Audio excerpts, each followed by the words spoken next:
Food is fuel for your body, your mind, and definitely your sport. But let's face it, nutrition is confusing, and the expectations on girls and women to be thin and have a six-pack are exhausting. If you've ever been frustrated with your body, confused about nutrition, obsessed with eating healthy, or guilty when you don't, underate, overate, or overtrained, and overwhelmed with all the pressure, then this podcast is for you. Nutrition can be easy, you can take control of it, but it might start with letting go of control by asking for help and making a change. I'm Lindsay Elizabeth Cortez, sports dietitian and owner of Rise Up Nutrition, where I empower female athletes to overcome nutrition concerns and perform at their highest level, to stop being confused by all the mixed or harmful messages, and finally have confidence in your body as a fierce, fit, and fueled female athlete. Hi fans and listeners, it's Lindsay Elizabeth Cortez, registered dietitian, sports dietitian, and your host of the podcast. Today's guest, Dr. Kyle Pfaffenbach. We start the episode kind of really science-y, and I had a lot of fun with that, kind of digging into his background in research. But if you get a little lost in that conversation, please stick with it because it all comes together. By the end of the episode, you're going to have learned so much. You're going to have things dropped about like protein requirements, like fat needs. You're going to get these little like slogans that are going to stick in your brain for a while. You're going to kind of orient your thoughts differently about how to prioritize your nutrition needs, thinking about food as fuel, and then like, you know, how different macronutrients and micronutrients might affect you. So there's just so much in this conversation that you're going to really, really enjoy it. I hope you enjoy it as much as I did. So we start off science-y and we have some big picture takeaways by the end of it that I just think is beautiful. I also want to remind you that it's 2025, and as a sports dietitian myself, I am actively taking clients again. I do have limited space, but if you listen to this podcast, if you follow me on Instagram, if you head to my website and you have nutrition concerns that you feel or you're curious to see if I might be able to help you with, then fill out that application on my website. Go to riseupnutritionrun.com and just answer a few questions. Then we'll be in touch. I'll send you an email back. We can hop on the phone. We can discuss your needs. No commitments whatsoever. I like to keep everything very individualized, figure out what you need if I can help you, and create a plan for what that might look like. So really individualized services over here. riseupnutritionrun.com to learn more. And also a reminder that this podcast has its own website just for all things podcast related, femaleathletenutritionpodcast.com. All right, let's get into the episode. I hope you enjoy it. Hello, fans and listeners. It's Lindsay Elizabeth Cortez, your host of the podcast. Our guest today is Dr. Kyle Pfaffenbach. He is currently an associate professor at Eastern Oregon University. His academic training has provided him a diverse background in a variety of fields, ranging from sports performance to cancer biochemistry. He holds a Master of Science in Exercise Science, a PhD in Nutritional Biochemistry, and completed a postdoctoral fellowship at Norris Cancer Center at the University of Southern California Keck School of Medicine.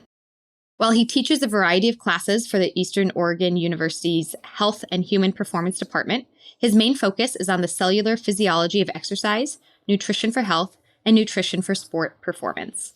Kyle is also a seasoned performance nutrition consultant with 10 years of experience working with a variety of elite athletes, including the Brooks Beast Track Club. Outside of teaching, he enjoys outdoor recreation, offered in Eastern Oregon, including mountain biking, running, skiing, and fly fishing. Dr. Pfaffenbach, thank you so much for joining on our podcast. Yeah, super thorough intro. Appreciate it. Yeah, thanks for having me on. I mean, you did provide it to me, but thank you. Or it was on the website, you know, you're searchable. Yeah, exactly. I think it was like, that sounded familiar, but it didn't. I don't remember. Anyways, yeah, it's great. Yeah, it's awesome. Yeah. It must be on your bio, you know, because you're, you know, I think it is for the university. Yeah. For the university, when you start becoming a professor and you have research, you know, you can search your name and you can see. And that's actually what I wanted to dive into in the beginning. You search your name online, you see all these research articles that you have published with other authors and scientists as well. And I'm not going to lie, from an untrained eye, it's like alphabet soup sometimes with things you're researching. It is. Yeah. Not anymore. What I used to research. Yeah. What you used sure. to. Yeah. And that came up a lot. Yeah. It's articles published in like 2011, 2012. Yeah. But I wanted to dive into some of that first, because that's kind of, where you get your foot in the door with research. And then that's what, then you get to this place where you are now of being more established and you have more flexibility to kind of dive into the topics you want and stuff. And, one of the things that came up, in looking into your research was something called GRP78, glucose regulated protein 78. That came up in a lot of different articles. It does. Yeah. And I thought that, with you being, you've got your PhD, you're a researcher, like, let's have a really science focused episode here for those of us that want to nerd out. Yeah, let's go. This is amazing. Yeah. Sure. So let's dive into that. And we can keep it basic. We don't have to go into all the details of the studies, but just like, what is glucose regulated protein, GRP78? Yeah. So, wow, this is a cool question. So basically, GRP78 is like an underpinning cellular, like molecular component that regulates. It's a key regulator of this cellular pathway called the unfolded protein response, or the UPR. And I was lucky enough. So real quick, just to back up a little bit, when I was a master's student in exercise science, I was in a dual program. So I was taking a bunch of classes in the nutrition department, taking several classes in the exercise science department. It's really collaborative kind of, those programs were very much intertwined at Colorado State when I was there. And I, as a master's student, I started getting exposed to more like molecular physiology and biochemistry and molecular biology. And I got really interested in mechanistic work and really fundamental science, cell culture, animal models, those types of things. So when I finished my master's, I actually transferred over to the nutrition department, and I worked with a nutritional biochemist named Mike Pagliasati. He's this amazing, amazing professor. And he was my mentor for my PhD. And during that time, our lab was studying this pathway called the unfolded protein response, of which GRP78 is a principal component of it. And at the time, the understanding of that was sort of like new and emerging in a lot of different ways. There weren't a ton of people around the country studying unfolded protein response. There was a group of there were some really great professors around the country and a couple people internationally studying it, but it was very niche at the time, and we were making a lot of cool discoveries about it.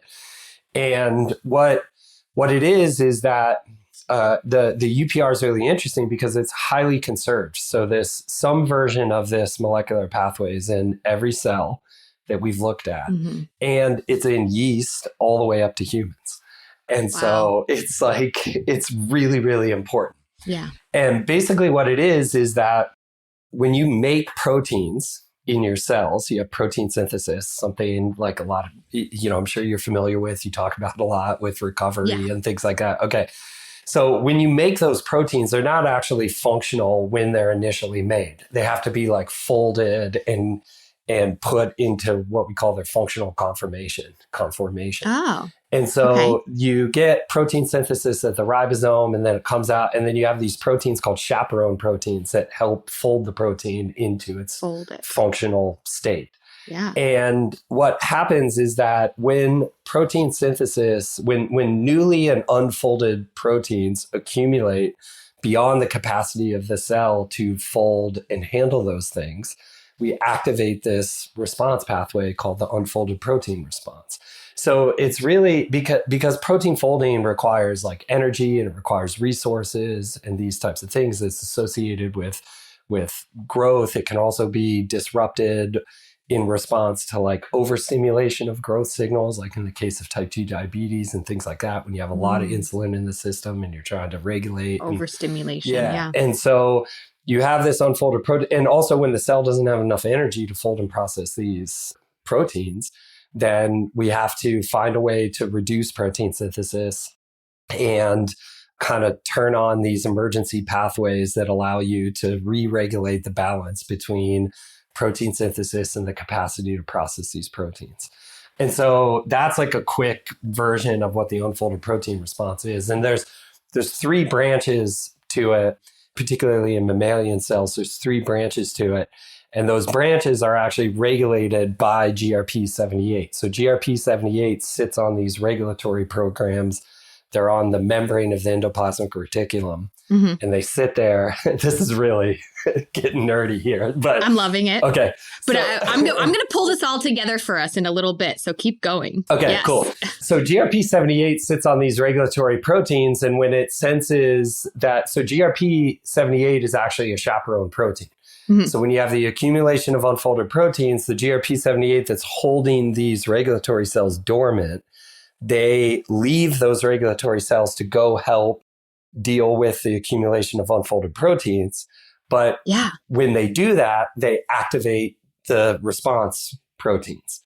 Mm-hmm. And as a PhD student, this is back around 2008, 2009. So this is a little while ago. But at the time, the way to induce the unfolded protein response in most studies was through like pharmacologic or really severe disruption to cause the accumulation. So there's these drugs called thapsigargin and tunicamycin, which are used to like give a full-blown like response. Okay. And what we asked the question, well, if this is here for emergency purposes, wouldn't it make sense that it's here, the UPR is here for physiologic purposes as well? And so what I did with my PhD work with the help of my professor is we characterized that the UPR, certain branches of the UPR are activated to a mild degree via an mTOR regulated pathway, which mTOR is regulated to like protein synthesis. It's really important for exercise recovery and turning on protein synthesis in a recovery state. Mm-hmm. And so basically what we demonstrated was that like when a person eats, they have and they're at rest, they have a rise in blood sugar if they've eaten carbohydrates. That initiates the insulin signaling cascade. One of the things that is activated by insulin is mTOR. Mm-hmm. And mTOR actually turns on parts of the unfolded protein response in anticipation of increased protein synthesis. So it was like a physiologic role of the UPR, not just like this emergency role. Yeah. Yeah. So that's kind of the quick background. For my postdoc, like the unfolded protein response helps cells adapt to increased protein synthesis and decreased kind of energy. It helps them either survive or it initiates programmed cell death, depending on if the cell can be rescued or not. And so it's this very powerful pathway that in a lot of ways like helps the cell kind of get through a lot of stressful conditions. And so because of it's in all these cells and because of its role in helping cells kind of survive under conditions of high protein synthesis, there's a lot of interest around the UPR and its relationship to cancer and overgrowth. Yeah. That's how I got recruited to USC. So the woman that I worked with at USC, her name is Amy Lee, and she discovered GRP78. So it was like a huge deal for me to go work in the lab of somebody who discovered this. The scientist who literally discovered it. We didn't know it existed. Thing that's in our body. She discovered it. Wow. Yeah. So cool. And she's actually retiring this year. And she's had one of the most amazing scientific careers, like for an American scientist. I mean, she's been studying GRP78 for, I think, more than 40 years and still finding new discoveries about its functionality in the cell. Yeah. Yeah. Yeah. So that's GRP78. Wow. Thank you. So I first like for science-minded people listening to this, like if you just need to like rewind, listen again 3 times. Wonderful. Yeah, don't hurt yourself. But also I think this is why I so appreciate people with your degrees and knowledge and research background coming onto podcasts, because sometimes with nutrition, we want to, for the everyday person, we want to simplify it because otherwise, we're all going to have no clue what the heck to eat. Yeah. But I think it's also good to pause and remind people of how complicated the body is. Like you said, we have to get back down to fundamental molecular biology. So when some people just want all the answers or just like oversimplifying things like, how much protein do I need to build muscle? It's like, totally. Well, there's a lot of things going on in your body things that some people just discovered, Yeah. 20 years ago or whatever. Like Sure. we're still learning. We still don't have every piece of the puzzle figured out with our body. And we're not sure, we might have these things identified, but we're not sure their full function or in what scenarios they work and how, there's just, I think even for people who are like, I have no clue, you just talked alphabet soup in another language. Yeah. It's that eye-opening moment of like, oh yeah, like let's respect that this is a science. I think you make some like really good points. I think there's two main things that I want to like just follow up to reiterate what you said. One is that, like this was a long time ago in my career. Like when there was a point around 2011 where like my wife and I made the decision that she had a career opportunity. We didn't want to live necessarily in LA and try and raise kids there. And so we made a move. And since that time, I've been much more on the applied side of nutrition. So I've been teaching sports nutrition and exercise physiology at an undergraduate institution. We don't have master's and PhD students. I'm not doing molecular research anymore. I'm doing undergraduate applied research. And then I'm doing consulting as well. I work with a lot of elite athletes. We also have a program with local school teachers where we do a lot of stuff in the lab for them and then give them nutrition advice and exercise advice and things like that. Oh, that's great. And then we also have a program with wildland firefighters. So that's kind of what's been going on since that time. So that's why there's kind of a drop off in these like really technical publications after like 2012, I think, or something like that. Yeah. But the point is like, I really appreciate and wouldn't trade that really like intense training in the molecular mechanisms, because I think it gives me a lens and appreciation for what you just said, which is that, when you're applying nutrition information, one, because of the complexity and because of the subtlety and because like not in like a kumbaya kind of way, but we are literally genetically all different. Yeah. That you have to be able to problem solve, especially when you're helping people. And what I see a lot of times from an application standpoint, and to your point, is they say, well, I read this diet is the answer to all my problems and I started doing it. And I didn't get any results. And I gained 2 pounds of fat and I feel slow and I feel sluggish and all these different types of things. And they think it's an issue with how they're executing this instead of seeing I'm just not a responder to this stimulus and where it worked for somebody else. And so this is a discussion I have with my students a lot, where you see people on social media, you see people in different, and they say, I'm not special. I just started doing this every day and look at my results. Well, that's literally the definition of being special, that you like pulled the lottery ticket of choosing this approach. You were a super high responder to it. Yep. And now you talk about it as if anybody can do it. And it's not the case. And so having that kind of complex isn't the right word, having that in-depth background and understanding, what happens is I'm way less confident when I say something about applying nutrition than a lot of people I see giving nutrition advice, because I'm aware of what you just said, which is the complexities of this and the individuality of it. So I hope that supports kind of like, I think it supports what you were saying, and it's kind of where I'm coming from. It does. Yeah. Because, and going back to, again, like as both of us now working on that side of, the applied nutritional science, if we're trying to help people move forward with the right nutrition, health, exercise goals, like applying it to their life and their unique needs. And so, we don't want to, on the individual level, get too complex to where people don't know how to apply things to their life. So we are going to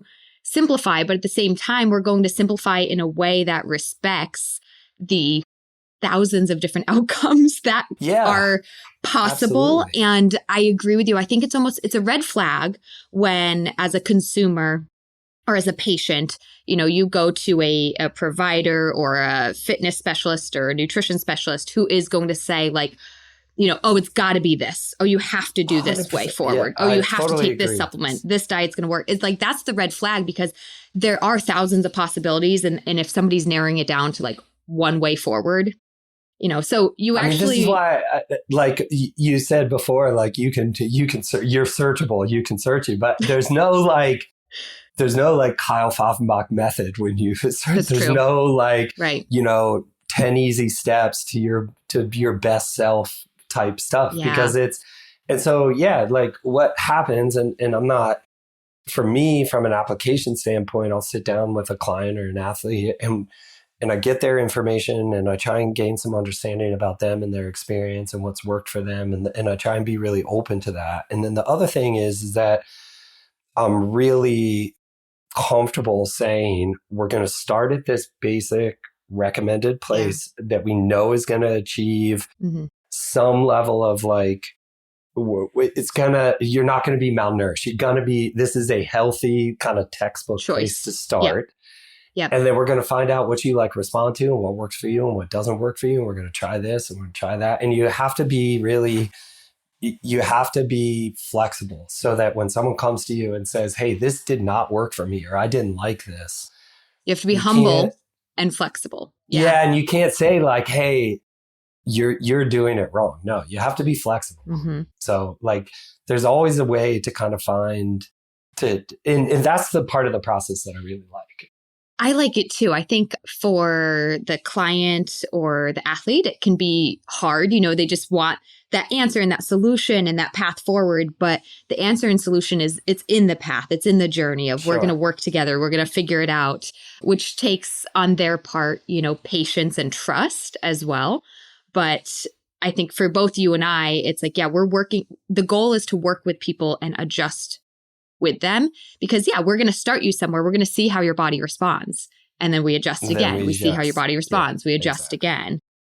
Yeah. So they're bespoke, the programs are just, I do have kind of like this general starting place if I have an intake with an athlete. Yeah. But from there, depending on their sport, depending on their goals, depending on what they need to do, everybody's getting things a little bit differently. And for me, it's super fun because then athletes are often really involved with, they're out there looking at like, well, I saw this or I read this and what's cool is when you build enough trust that they can come back to you and say, hey, what about this? And just because I haven't heard of it, I don't immediately say, no, I haven't heard of it. I wasn't trained on it. That's rubbish.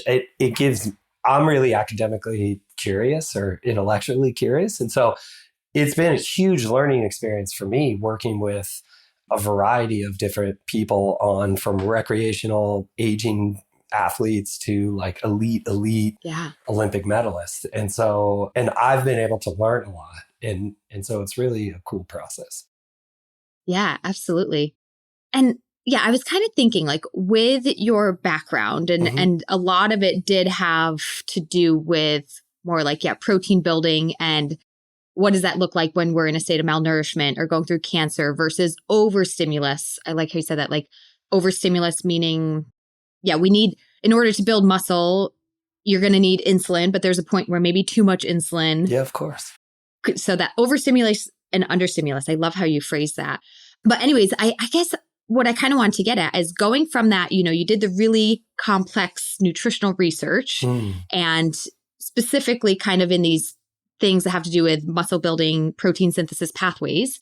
And then kind of now that you're on the applied side of things, like you already said, there's no one method for everybody. But when it comes to maybe muscle building for athletes and like protein synthesis, like is there a place generally that you try for people to aim at? Are you one of those people that says, hey, we just need to get your protein by the end of the day, or like spacing protein out is important? Like, is there a general place that you like for athletes to start when it comes to protein synthesis and muscle building? Yeah. So this is a really cool question. So because it seems so simple, but there's a lot of like subtlety to it. So the answer, of course, is it depends. So in terms of a starting place, we typically, so it's clear in terms of, and when I say things like it's clear, it's clear to me based on my interpretation of published literature. Like that's where I'm coming from for this. There's a lot of different ways to approach these things. My interpretation based on the work that I've done suggests that for a really hard training athlete, and even for like recreational adults, you can really benefit from significantly more than what the RDA recommends in terms of daily protein intake. Yes, I agree. So for athletes, we're depending on where they're at and what kind of training block they're in, and if it's in season or out of season or those sorts of things, we're somewhere between like 1.4 and 1.8 grams per kilogram body weight. And that's the RDA is 0.8. So it's significantly more than the RDA recommends. But it does seem like people respond really well to that. Not in so if I say, Lindsay, go eat 1.6 grams per kilogram body weight today, and you're not going to wake up feeling like a different person tomorrow. It's just like over time, what we see is, oh man, it's been a long time since I had like an off day, or since I felt really tired, or I haven't missed a workout in a long time. And a lot of the coaches that I work with, particularly the coach of the Brooks Beast, we align with our overall philosophy in terms of training adaptations, which is that like consistency is the most important thing is consistency. Like I'd rather be able to support months and months of B and C workouts on a consistent basis than like a once a month or twice a month A workout that's super flashy. Yeah. And so that consistency is where we see protein as being super important. Now, you said something like, do you just need it by the end of the day? Do you need it spread out? It's really interesting because nutrient isn't, a lot of people kind of mistake nutrients as just being fuel, but nutrients are also signals or molecular signals. So the nutrients in and of themselves are contributing more than just calories. They're actually telling your body certain things about what's going on. Yeah. So for example, when you eat a complete protein, one of the individual amino acids that's in that protein is leucine. And leucine is a branched chain amino acid that can stimulate mTOR, which is that molecular signal that is principal to turning on protein synthesis. It can stimulate mTOR in an insulin independent manner. Yeah. So there's a bunch of different things that can stimulate mTOR.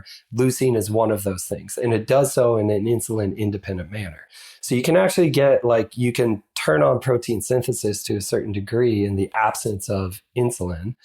And so there are times, say like surgical recovery or during a really hard training block, or you just went to altitude, where we'll implement protein feedings at set times throughout the day, so that even if we're not stimulating insulin, we have this little like increase in protein synthesis. And it's really hard to measure the overall effectiveness of this across people and stuff like that. But it's one of the ways that we apply like molecular biology in an applicable way at a specific time to increase our chances of having a beneficial effect. Yeah. Outside of that, on a daily basis, we try and stick to, for example, like three to four insulin spikes per day. So not a lot of like sugar snacking and those sorts of things. And getting like 3 mixed meals with a significant amount of protein to kind of get to that 1.4 to 1.6 grams per kilogram body weight per day. Yeah. And that seems to be kind of our approach that sort of, and again, like if I say, okay, well, I never just say like the protein amount you need in a day is 100 grams. And if you get 99, you're a failure in all things in your life. And if you get 101, you're just a gluttonous over. Like it doesn't work like that, right? So we'll say, okay, you need around 100 to 115. We'll set a floor. And then we'll say, if we average this out over the next 2 weeks, we'd like to be somewhere in this neighborhood. And that's usually good enough. Yeah. Oh, there's so many things I want to hit on. I just quickly jotted down notes, but okay. Yeah. Real quick, this isn't really discussion, but I just want for our listeners to know, like, yes, the RDA for protein is 0.8 grams per kilogram per day. And I have throughout my career also felt that to be really low when we actually apply it to like the real life situations. So yeah, for athletes, we're in that more like 1.4 to 1.8 or 1.6 grams per kilogram. We're going to be nearly double the amount. Is going to work better for athletes. However, there's a lot of bro science that still recommends like way more. Yes. And there's certain situations where even I, as a dietitian, have recommended more too. But, you get into certain populations, your gym goers, your bodybuilders, and so you start looking for you might be Googling, for muscle recovery performance, and you start reading things like you need 2 grams per kilogram or 1 gram per pound of your body weight. Right. And you get some really, really high numbers. Yeah. And I'm not going to say that that's bad or wrong, but it's interesting where the actual research, like you said, you feel comfortable saying these amounts for athletes is sometimes lower. It's like the RDA is set really low, and then the like bro science is like set really high, and the truth falls somewhere in the middle. I mean, I think it's easy to sort of just have the old, like, more is better sort of conception. But like you did, I really like that you hedged and said this isn't necessarily bad, because there are some cases. Yeah. And there are a couple studies that suggest like up to 2, even like 2.3 grams per kilogram body weight in specific, like young males in a muscle building, like so for me, for example, if someone was getting high quality protein at 2 to 2.3 grams per kilogram body weight during this phase where they're really trying to add a bunch of muscle, I'd much rather have a young, like college age male athlete taking that approach than what I see a lot, which is these like really unhealthy, what they call bulking phases, which to me just seem like a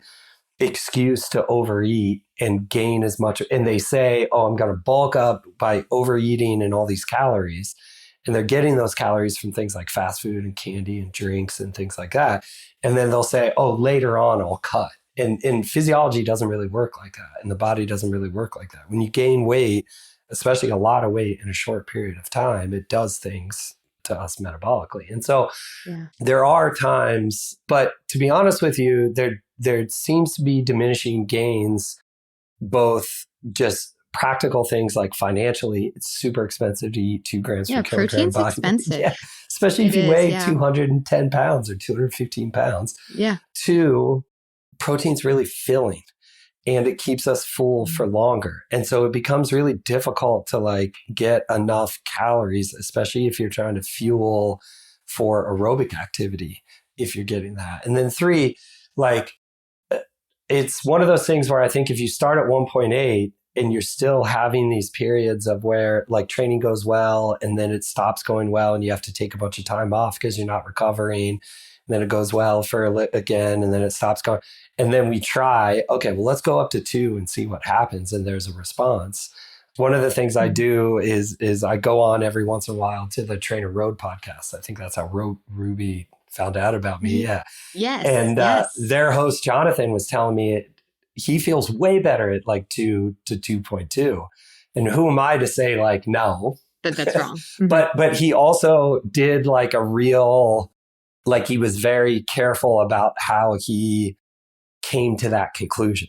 Does that make sense? And that's what I mean by like being open-minded and trying things and then saying, let's go back and do these things. Like that's where this is all fun, because he may be a high responder to high protein intake, and we'll see if he can maintain it. But it's been really hard for him to consume enough carbs to fuel his aerobic training. Yeah. Because he's not hungry. He's like drinking all these whey protein shakes and stuff. Yeah. And then he's not hungry. I have 2 things to add to that. One is just to remember that this applies to any macronutrient. Like, so same thing with, as a sports dietitian, I might give a starting guideline for how much fat or carbohydrate somebody should have. And then it's just like, this just isn't working for their, like they feel better at a certain level, 100%. No matter what the textbook says. And I've, as a female, and I found this with a lot of my clients as well, every time I do the calculations for fat recommendations, I just in my head, I'm like, that's not enough. Right. And myself, and I feel like most of my female athlete clients, and that's a niche right there, competitive female athletes, we do better with more fats, like hormonally, just like feeling more satiated, not having as many cravings. So like, it's just like, for me, that's something I've learned, not just for myself, but I always have that discussion with my clients with the fat piece, is like, sometimes I'm like, this is where the textbook says, but like, we can go above that. That's okay if we feel better. And it happens a lot. So this conversation that we're talking about with like what works for you for protein can apply to the other macronutrients too. Yeah. And there's changes in efficiency. So from a carbohydrate standpoint, like if you were to look sometimes like at the runners that I work with, for example, you would say, well, they're running this much and they need this many calories in those, but these are like incredibly efficient people, right? Their easy run is 6 flat pace and they're chatting and talking and those types of things. So the same, it doesn't, they may not all need 6,000 calories in a day, which is like a huge pain to eat. But they're also, but when we look at it, they're healthy. We look at their blood work, it's healthy. Their weight stable. For the females, their cycle is normal, and their female in those types of things. And fat is a huge component of this. And so a lot of people in like weight dependent sports, cycling, running, wrestling, these types of things, they think to lose fat, they need to stop eating fat. And it's not that usually puts them in a hole. Yeah.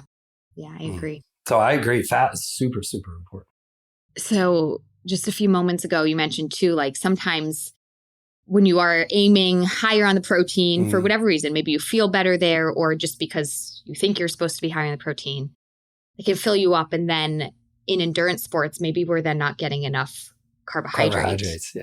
And I see this so often. I think from a cultural level, the last 10 years at least, there's been a big high carb push. Like, and it's just continuing. Like, I just feel like, low carb. High protein push. Yeah. Low carb, high protein. It's just like protein is king. And like, I swear, like when I was studying nutrition as a grad student, getting my master's, it was like 20 grams of protein. Everything had to be 20 grams of protein per dose, per serving, like 20 grams post-workout, 20 grams in each meal. And it's just bumped up. Like, I don't know if you've noticed this, but there's this trend now of everybody being like, have to get 30 grams of protein for breakfast, have to get 30 grams of protein post-workout. And I'm just like, did anybody else recognize that we've just like bumped up 10 grams per serving for everybody across the board in every situation? Totally. Like, and I'm not saying like, don't do that. Like you can have 30 grams of protein per meal and feel great. That's wonderful. But it's just this like general theme that's been happening of just protein keeps having its moment. And my concern, where I wanted to circle back to, was just if you are an endurance sport athlete, at what cost of your carbohydrate intake? 100%. Is that coming with? So this is super interesting because it's really, really context dependent. So we just got done talking about how eating twice as much protein is good for you. And then 5 minutes later, we're saying that protein's gone crazy, right? It's like, I know. Even within this conversation, you see these types of subtleties, which is why it's like, it's so like up and down. And people finally just say like, oh, these experts don't know what they're talking about. And it's not. The reason why it seems that way is because too many people are saying, I know precisely what I'm talking about. And this is the way it is for everybody. There's no like, great, this is super complicated. We have to be able to have like nuanced discussions about it. So in regards to this, higher protein intake, adequate fat intake, and moderate carbohydrate intake for a recreationally active, aging adult that's trying to like maintain metabolic health, maintain, weight, maybe lose a little bit of weight. Higher protein diet can be really effective under those circumstances because it makes us feel full. So we have less snacking. It's not an efficiently stored nutrient. It doesn't spike insulin to as great a degree as carbohydrates do. It doesn't, there are some like legitimate advantages to this. What I see though, is that a lot of times what they do is athletes will read about somebody who is acting like a professional athlete, but they're really like an Instagram athlete, for example. Yes. And they only are on a high protein diet and they start talking about all these things that they didn't measure, but they're saying are a fact. Like, for example, I have increased mental clarity. I have increased energy. I have increased, they haven't used like objective measures of those. They don't have an EEG at home looking at their like brain activity. They don't have, so they're saying things like, I have mental clarity. I've lost all this weight. Look at my before and after. And then they say like, well, this is what I should be doing. I should be chugging ketones. I should be doing all these things. I'm going to become fat adapted. And it completely ignores like 50 years and thousands of articles that show us that carbohydrates are the king for high intensity activity.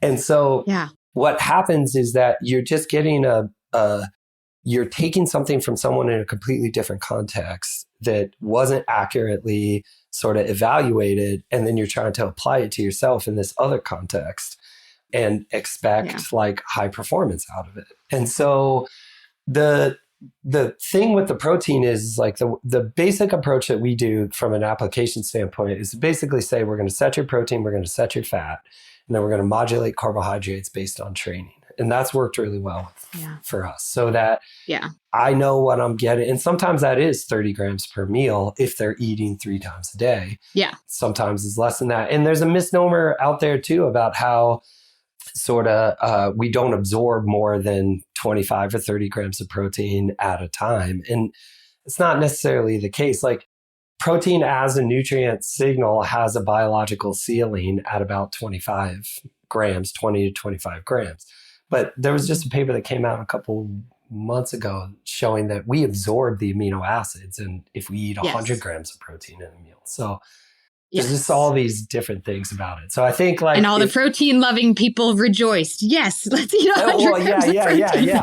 Yeah. And the point is like I guess for me, if you know, okay, this is a reasonable place to start for the majority of people to get protein. Yeah. Protein and fat are long-term nutrients. I always tell my clients this. And so if what I mean by that, I don't know if that's the right terminology. It's the terminology I use. What I mean by that is if you start under eating in protein, it's a very slow, it's like all of a sudden workouts are coming a little too quickly. You don't want to get out of bed. Your sleep is disrupted. Yeah. It's like this.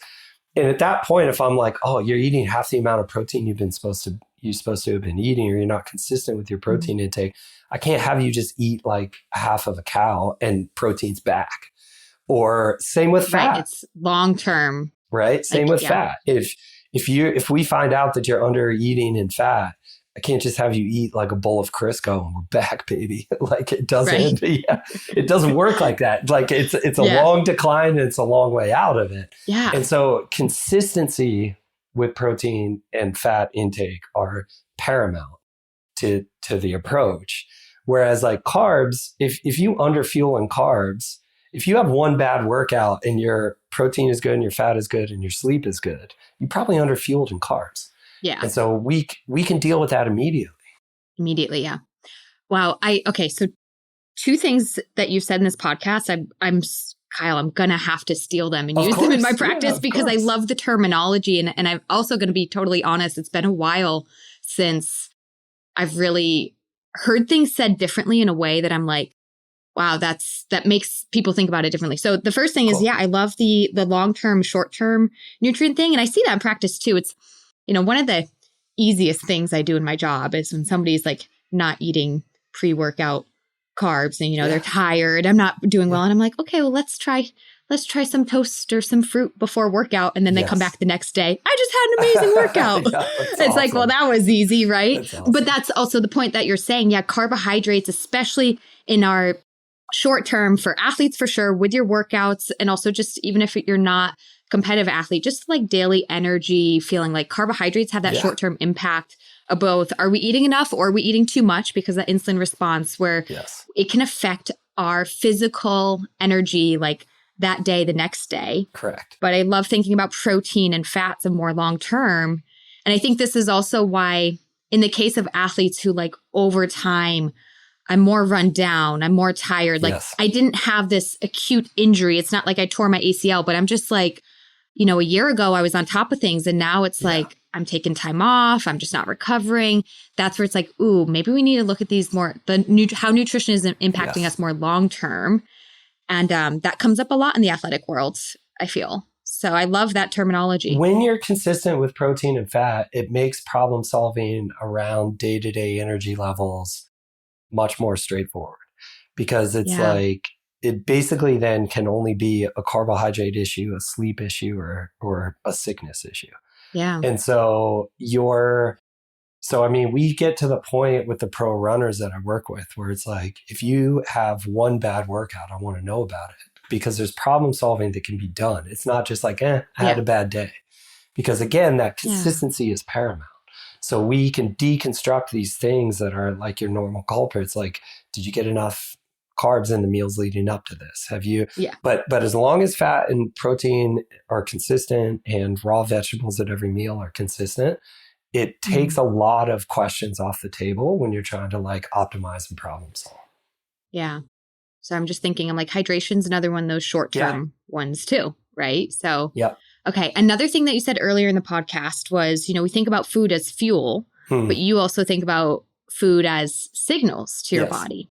I thought that was such a great one. So that comes down to, food as fuel is kind of just this like energy concept. Right. But food as signals gets kind of to the composition of, hey, the different composition, like you were mentioning, like, is this a complete protein? Is there leucine in it? Yes. Same with, I think, carbohydrates. Like, okay, we need to reach our carb goal, but is it, is it high? Is it fructose? Is it complex? Is it glucose? Is it starch molecules? Because that sends different signals to our bodies. Yes. And I think that was a really great phrase of how we think about food. Food is fuel, and it's also sending signals. So this is, I cannot take credit for that. This is from my mentor, my PhD mentor, Mike Pagliassotti, who is like the smartest scientist I've ever worked with. He's amazing. And this was his line of research. Like there's a difference in the way, for example, saturated fats versus unsaturated fats versus polyunsaturated fats act on particular signaling pathways in different types of cells, for example. And he was one of the people that kind of helped us understand the molecular mechanisms why, for example, high fructose corn syrup is harmful to the liver from like a cellular molecular standpoint. And he was doing those studies a long time ago. Now, kind of everybody knows high fructose corn syrup is bad for you, for example, because it does these things to the liver. And he helped identify those molecular mechanisms going as back as far as like the late 90s, early 2000s. So this idea that nutrients are signals, I think is really cool, because then you, like you said, you start thinking about not just, so there's layers to this where like a lot of people think about calories. They think like food is calories and I need a certain amount of calories per day because that's what my metabolic rate is, or that's what my energy demands are. The next level is, there's these 3 macronutrients that contribute to calories. So I need a certain percentage of the total calories. I need 30%, protein, 30% fat, 40% carbs. This is like the typical thing.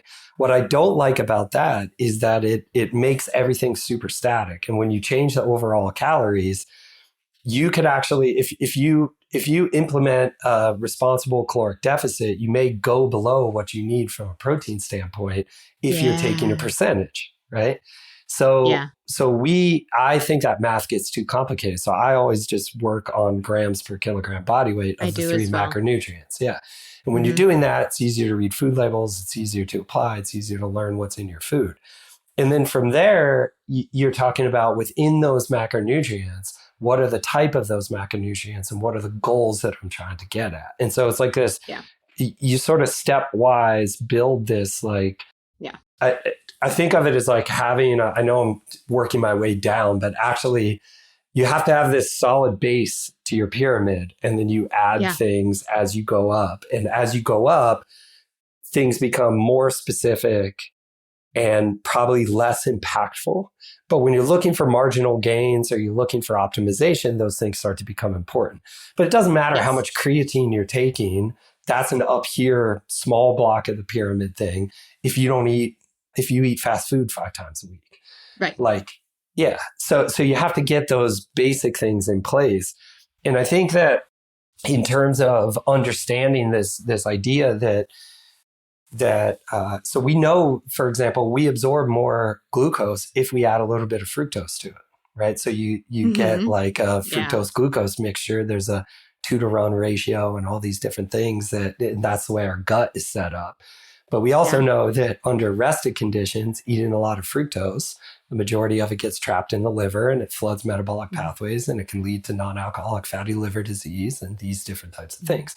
So it's like you have to understand based on the composition, the specific composition of the food, and you don't come out of the womb knowing these things. This isn't, you hear a lot of people say like, our bodies we evolved this way. They make up these stories about what it was like when we were like new humans and or I know, it's like, how do you know? Were you there? Yeah, exactly. And then they say things like, so I liken this to like modern therapy. So in what I mean by that is that we did not evolve for the society that we live in now, but we did evolve these big brains. And there's a certain portion of us that have specialized in dealing with the human brain in the context of this modern society. And that's basically therapy. And you can add tools to better navigate the modern society from a mental standpoint because we have these people that are specialists in it. And it's the same with nutrition. Yeah. Like the society is super complex in terms of like where food is coming from, how food is manufactured, how it ends up on your plate. Yeah. And so, yeah, it gets overwhelming sometimes as we're talking about these different levels and these layers and this molecular physiology and stuff like that. But it's why you shouldn't feel bad about not knowing. Like that's why that's why I take opportunities like this to be able to talk about it. Yeah. And I think some people do feel silly sometimes to having I can't tell you how many people come to me as clients saying, I feel silly asking this. This is a dumb question. I'm like, no, it's not. Like, just because you're human doesn't mean that you know all the answers to how to fuel your body 100%. And achieve health. Like that's like this. I'm making an entire career out of it. Yes, it's okay that you don't know. Please ask me those questions. So I agree with you. We shouldn't feel silly about it because even though there's some, we as beings have an instinct to eat, there's a lot of factors that go into what we eat, why, where it's from, what the source is. There's just so much. Modern society has made it super convoluted, 100%. Yeah. I do want to be mindful of time, but I want to go back to one other thing you said. Like, no problem. I just want to spin this for a moment. So just like we're saying, like we have to get these like fundamentals down, like calories and then macros. And then we kind of, we get to the little bits like, okay, creatine for certain people. If we've got everything else in place, like maybe that could be helpful. But yeah, if we take creatine, but we're eating fast food, it's like, okay, we don't have our priorities kind of in line yet. But I want to flip this on its head because sometimes I have a niche market of clients and listeners to this podcast who then think they might hear that and then think, okay, so I can't eat fast food, no high fructose corn syrup ever. And it gets to the point where it flips it on its head where it's like, wait, now you're not even eating enough calories or now you don't even have enough protein. Yeah. And so I think that can happen too of like, we're so concerned over eating only the healthiest ingredients or like, okay, I only want to have the omega-3 fats and I never want to have saturated fat that oh my gosh, we're not even getting enough fat anymore. Right. And so I think, sometimes where we want to get our priorities straight and like build that pyramid, like you were saying, sometimes in the process of building the pyramid, we forget about that foundation again of like, does that make sense? It does. So this is where different people have different needs. Yeah. So I've worked with athletes that have no need for flexibility. They are robotic in terms of I can eat these foods. I can always eat healthy. I can never eat out. I can always and it doesn't bother me. It doesn't take away from my quality of life. It works for them. Yeah. On the flip side, I have athletes where I'm constantly negotiating, like with not negotiating in the sense of like, but I'm trying to accommodate these needs because food is so important culturally. It's such we're talking about it in this very like bland, dry, scientific, molecular biology, biochemistry kind of like way. And so I really like that you brought this up because like I love food and it's really important to enjoy food. Like and when you get these athletes or when you get these individuals that are so fixated on the right diet at the right time, always in these situations, it becomes like food becomes like this area of stress. And I don't think that that's like uncommon. It's either people a lot of times feel like it's this thing like, well, what's the point? I'm just going to eat whatever I want and not learn anything about this because it's just easier that way. Or I'm going to like try and control everything and I'm never going to do these things. And the answer is somewhere based on your personality and what you need, but also how you, yeah. And so, for example, I have runners that where we say something like, hey, how many times a week? I don't say this is how many times a week you can eat out. I say, how many times a week would you prefer to eat out? And then if they say 10, we have to have some sort of discussion there about like learning how to cook for yourself to some degree.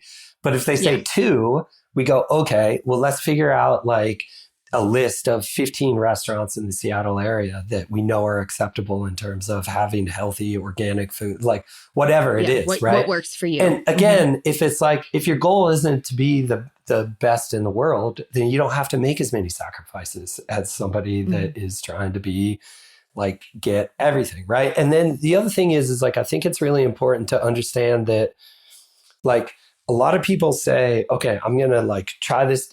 If you don't think you can take the nutrition approach that you're taking, like if you decide I'm going to do this now for my meal approach, it could be time restricted feeding, it could be alternative day fasting, it could be whatever wild thing you're thinking of.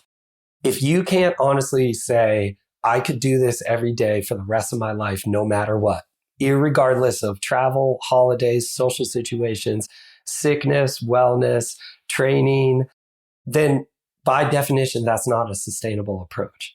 So if you back up a little bit and you take a broader approach of like, okay, most days I'm going to approach things like this, but I'm going to allow this leeway for specific situations, it becomes much more manageable and much less stressful. And I don't know if this is like in line with what you were originally saying, but I think this is not. So going back, like, we have to eat, we have to fuel ourselves, and we'd like that to be enjoyable. And there's a way to do that and make it healthy and help us meet our goals and be like, you really can kind of have it all in terms of that.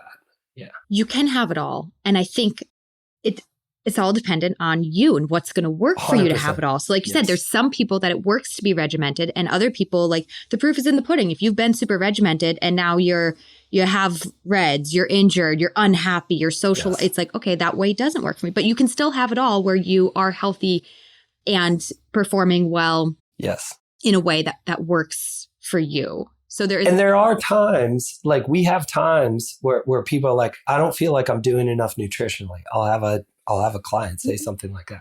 I don't feel I've been too loosey. And it's like, look, this is the time. You let me decide when we become restrictive if we need that.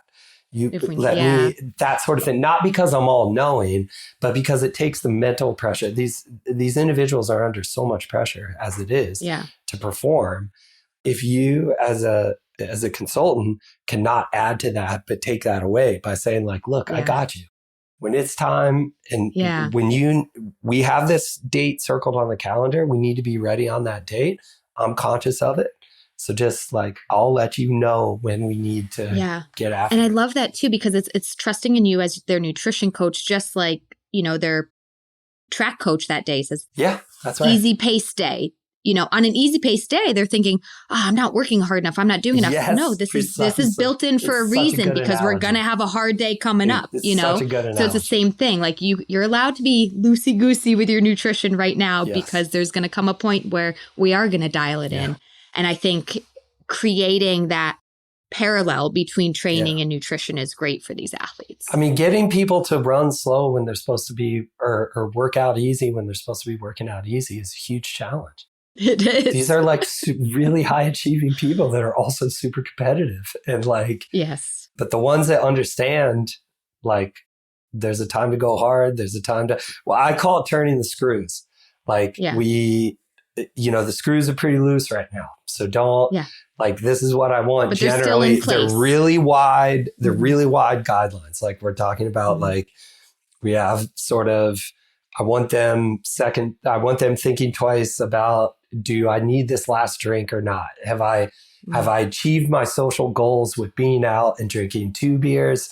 Do I really need to drink 6? Like that, like those kind of guardrail. And then as we get closer and closer to when it's go time, you're turning those screws just a little bit. And a lot of times. And then it makes it easier psychologically to say, I'm going to say no to the beer for the next month because I said yes last month. And that psychologically makes it easier to find that lifestyle balance for people like that. Yeah. And the thing too about turning the screws is like what I explain to them. And this is what a lot of people miss they watch the Olympics, for example, and they say like, look how fit these people look and look how like this is not sustainable. Like we do things to get people ready for events that I openly tell them, you can't do this year round. You won't be healthy. No. But we have to do these things for this very short period of time. And that's where working with like someone with the knowledge and understanding of how to do that is so important for an athlete. Yeah. And also like I get lit up as a dietitian to do those things. That's so fun for me when we do, like, I want people to live happily, enjoy their food, just be within these big guidelines. But it's fun as somebody's nutrition coach to be like, ooh, it's time now. Like we're going to do this supplement. Yeah. We're going to dial this in. We're going to, it's fun just because that's where we get to use our expertise and all the research of what are some of those things that optimize performance. But no, we don't need to optimize performance with these very specific nutrition strategies every single day. Yeah, it's unsustainable. Of our lives. And also what, who are we? What are our goals? What are we working towards? Right. So Kyle, this was such a great conversation. Yeah, super fun. Thanks for having me. Really appreciate it. Yeah. It's a cool opportunity. I got to ask you 4 more quick questions. We'll keep it quick. Oh, yeah, of course. Yep. Rapid fire. Yeah. If there's one food you could eat every single day for the rest of your life and never get sick of it, what would it be? This is easy. So, and it's really specific though. And it is my grandmother's cream of wheat. Oh, wow. And I ate it as I was growing up. It was like so good. God bless her. She just passed away like a month ago or a month and a half ago. She was 98 and maybe 99 actually. I should know that. Yeah. But she, too easy. Like that's the thing I look forward to when I went home. And so shout out to Nanny and her cream of wheat. Yeah. And what a way that you're like, and oh man, we got to end this podcast for time, but I'm like, that brings it whole circle of like, just like the importance of food goes beyond these cool nutritional science things, right? Yes, that connection to your grandmother. Amazing. Yes. Food is super, super important. Yeah. It's super important. I love that. Yeah. Yeah. All right. And what is your favorite sport to participate in? Oh, skiing. Too easy. Yeah. Nice. Yeah. You're in a good place for that. Yeah. So backcountry skiing, cross-country skiing, downhill skiing. Yeah. And what's interesting is that the thing I like the most, it's the only sport I'm like pretty good at that I never competed in. Oh, interesting. And I think that says something. Yeah. Yeah. Keeps it so enjoyable. I played baseball growing up. I ran in high school. I was on the triathlon team in college. But skiing's my favorite sport. Skiing's your favorite. Special place in that. Yeah. Okay. How about as a spectator or a fan, what's your favorite sport to watch? Oof. So in an unattached, in a selfish way, my favorite sport to watch. Oh, this is really hard. I love sports. I love sports. Probably live is baseball. I love like being at the stadium and just like, and there's some interesting nutrition things around that, especially as spectators. Oh, yeah. I remember laughing at one point when, because I lived for a long time in Colorado, and I remember reading an article that like Coors Field, the baseball field, was now selling these like healthy food options at the baseball. And people were like, oh, this is Colorado. It's so cool. We're so healthy. Yeah. And it's like, how many baseball games do people go to a year? Like eating one healthy meal. It's literally the one time you should be eating hot dogs and drinking beer. Yeah, you go there. Like this is completely pointless. Like nobody wants to eat healthy food at the freaking baseball stadium. No, it's so funny you say that because like I don't eat hot dogs, but I think when I think about baseball, I'm like, ooh, a hot dog sounds good. Yeah, hot dogs and beer. Let's go. And you're like, what am I talking about? Why does this taste good? And so So that part of it, but the kind of the thrill of watching high level track and field is just like, like I feel like I'm going to have an aneurysm. Like when one of our athletes is like coming down the final kick and like the whole stadium is screaming and it just like, it's like, that is a thrill. Like, so that's been pretty cool to see that. And I also like I have a 11-year-old and 9-year-old boys and they love sport and they're also just kind of weirdos. They like all kinds of different stuff. So we watch a lot of cricket in this house and it's super engaging. And my oldest son is obsessed with biathlon. And Very cool. He loves it. So we follow all these like obscure professional leagues internationally. Anyways, so I'm a sports junkie. Yeah, that's awesome. Yeah, my brother-in-law is from the UK. And so for whatever reason, like my sister and their children just tend to watch some different sports, including cricket and like totally. F1, cricket. They're not like super... darts. They watch darts. Yes. Like it's a competitive sport too. Yes. Yeah. 100%. So it's opened my mind a little bit. Last year was like in the darts world championship, the guy that won it on this like unbelievable series of throws that like, I was actually, it was 2 years ago and I was actually in New Zealand at the time and everyone was talking about it. And I was like, I want in on this. Like, darts, why not? Like, let's talk about it. It's like front page news over there. Yeah, my nephew's middle name is named after a famous darts player. That's what I'm talking about. We did not expect this from my family, but when you get Anyways. Okay, final question. This is the Female Athlete Nutrition Podcast. So if there's a female athlete you want to give a shout out to, somebody in your personal life or really well known, doesn't matter, just for being an inspiration or role model for any reason. So I've had the opportunity to work with so many awesome like female athletes and man, I'm at risking.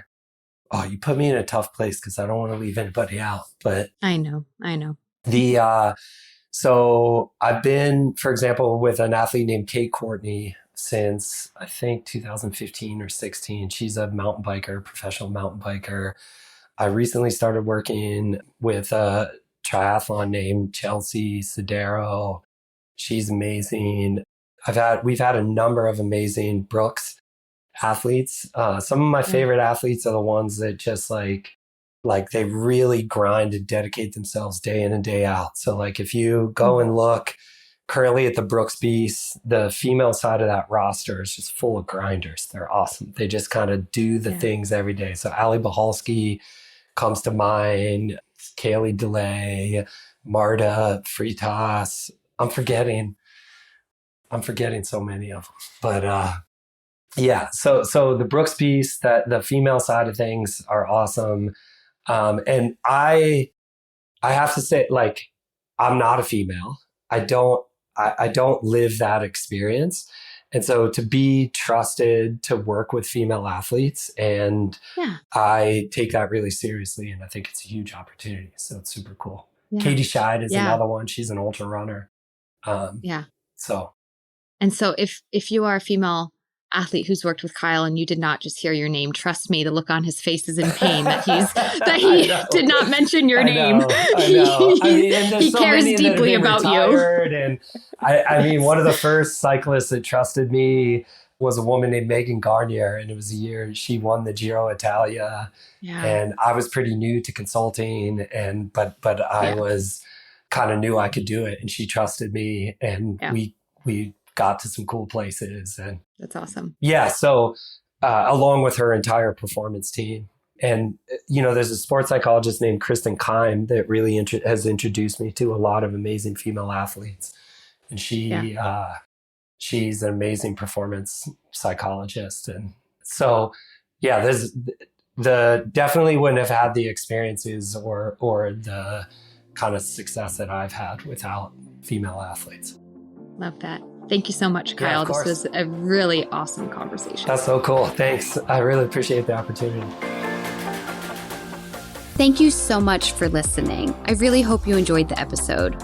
If you did, I would truly appreciate if you could share this episode with a friend, give us a 5-star rating or even leave a comment and a review.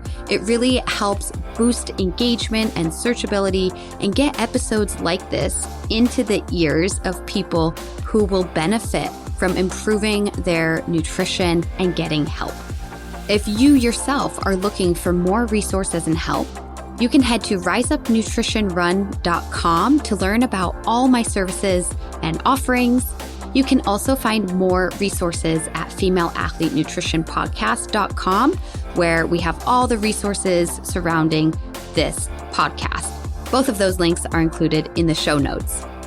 There, you will also find ways to support this podcast. You can support the podcast with a financial contribution, link in the show notes and on the websites. And you can find ways to get in touch with me. If you are looking for help with your personal nutrition, you can head to my website and get in contact with me, and we can talk about applying for nutrition coaching help. Perhaps you are looking to be a guest on the podcast. You can head to femaleathletenutritionpodcast.com and submit a form to be a guest on this show or recommend somebody else. I also have discount codes and links to different products and companies and resources and free downloadable handouts within the websites that are always evolving and being updated. So please check them out. Many of these companies and products I do occasionally talk about on the show, but they're listed on the websites as their forever home that you can easily access when you're looking for help. Thank you so much for being a fan. Please reach out if you need help, and I'll see you in the next episode.